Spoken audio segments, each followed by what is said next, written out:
بسم اللہ الرحمن الرحیم. ناظرین، ویلاگ نمبر 89 اور پہلی قسط ہے بیان حضرت اسماعیل علیہ السلام کا.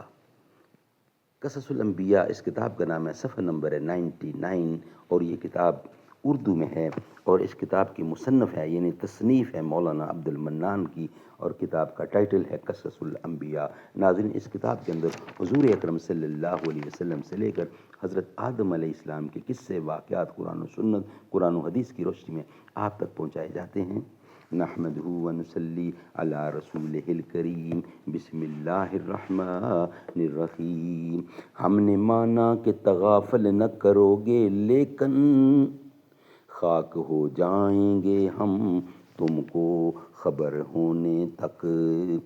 بے خودی بے سبب نہیں غالب، کچھ تو ہے جس کی پردہ داری ہے. بیان حضرت اسماعیل علیہ السلام کا.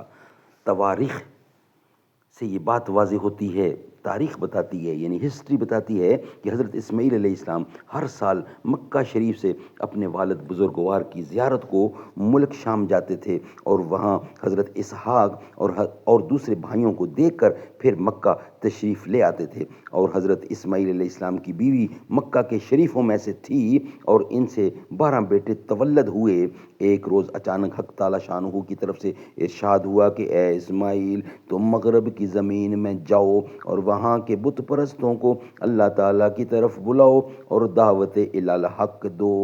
چنانچہ یہ حکم خداوندی پاتے ہی فوراً وہاں گئے اور تقریباً 50 برس تک خلیل اللہ کو ہدایت کی، یہاں تک کہ تمام بت پرست مومن ہو گئے. ارشاد ربانی ہے، وَاذْكُرْ فِي الْكِتَابِ إِسْمَاعِيلَ إِنَّهُ كَانَ صَادِقَ الْوَعْدِ وَكَانَ رَسُولًا نَبِيًّا وَكَانَ يَأْمُرُ أَهْلَهُ بِالصَّلَاةِ وَالزَّكَاةِ وَكَانَ عِندَ رَبِّهِ مَرْضِيًّا. ترجمہ: اور یاد کر کتاب میں اسماعیل کو کہ وہ اپنے وعدے میں سچا تھا اور اپنے رب کے پاس پسندیدہ. یعنی حضرت اسماعیل علیہ السلام نے ایک شخص سے وعدہ کیا تھا کہ جب تک تو واپس نہ آئے گا میں اسی جگہ پر ٹھہرا رہوں گا، اور وہ شخص تقریباً 1 سال تک نہ آیا. حضرت اسماعیل علیہ السلام 1 برس تک اسی جگہ پر منتظر رہے، اس لیے اللہ تعالیٰ نے ان کو صادق الوعد فرمایا. اور عمر شریف حضرت اسماعیل علیہ السلام کی 130 برس کی ہوئی تھی.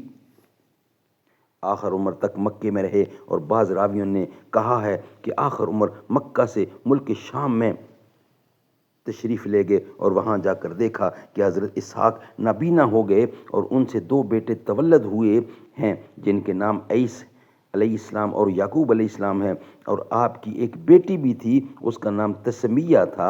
حضرت عیس علیہ السلام کے ساتھ ان کا بیاہ کر دیا گیا تھا، اور حضرت اسحاق کو وصیت کر کے پھر مکہ میں تشریف لے گئے اور اس واقعہ کی 1 برس بعد انتقال فرمایا اور حضرت کے پہلو میں دفن کیے گئے. بعد اس کے ان کے بیٹے ہر ایک ملک میں متفرق ہو گئے، مگر 2 بیٹے، ایک ثابت دوسرے قید وار، دونوں مکے میں ہی رہ گئے، اور بیشتر اہل عرب اور حجاز انہی کی نسل سے ہیں. سبحان اللہ، سبحان اللہ. ناظرین، یہ واقعہ تھا حضرت اسماعیل علیہ السلام کا بیان تھا جو آپ کے سامنے رکھا، کمپلیٹ ہوا. یہ 89 ویلاگ تھا اور اس کی ایک ہی قسط ہے. نیکسٹ بیان آ رہا ہے حضرت اسحاق و حضرت یعقوب علیہ السلام کا، جو کہ ہمارا ویلاگ نمبر ہوگا 90. وہ ہم آپ کے سامنے رکھیں گے بعد میں، اس کی پہلی قسط رکھیں گے اگلے ویلاگ میں. نبی کا لب پر جو ذکر ہے بے مثال آیا، کمال آیا، جو ہجر طیبہ میں یاد بن کر خیال آیا، کمال آیا.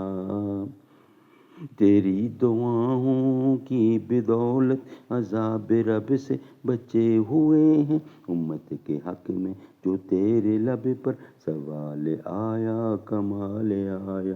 عمر کی جرت پہ جاؤں قرباں، تھے کیسر و کسریٰ بھی ان سے لرزاں، عمر کے آنے سے کفر پر جو زوال آیا، کمال آیا.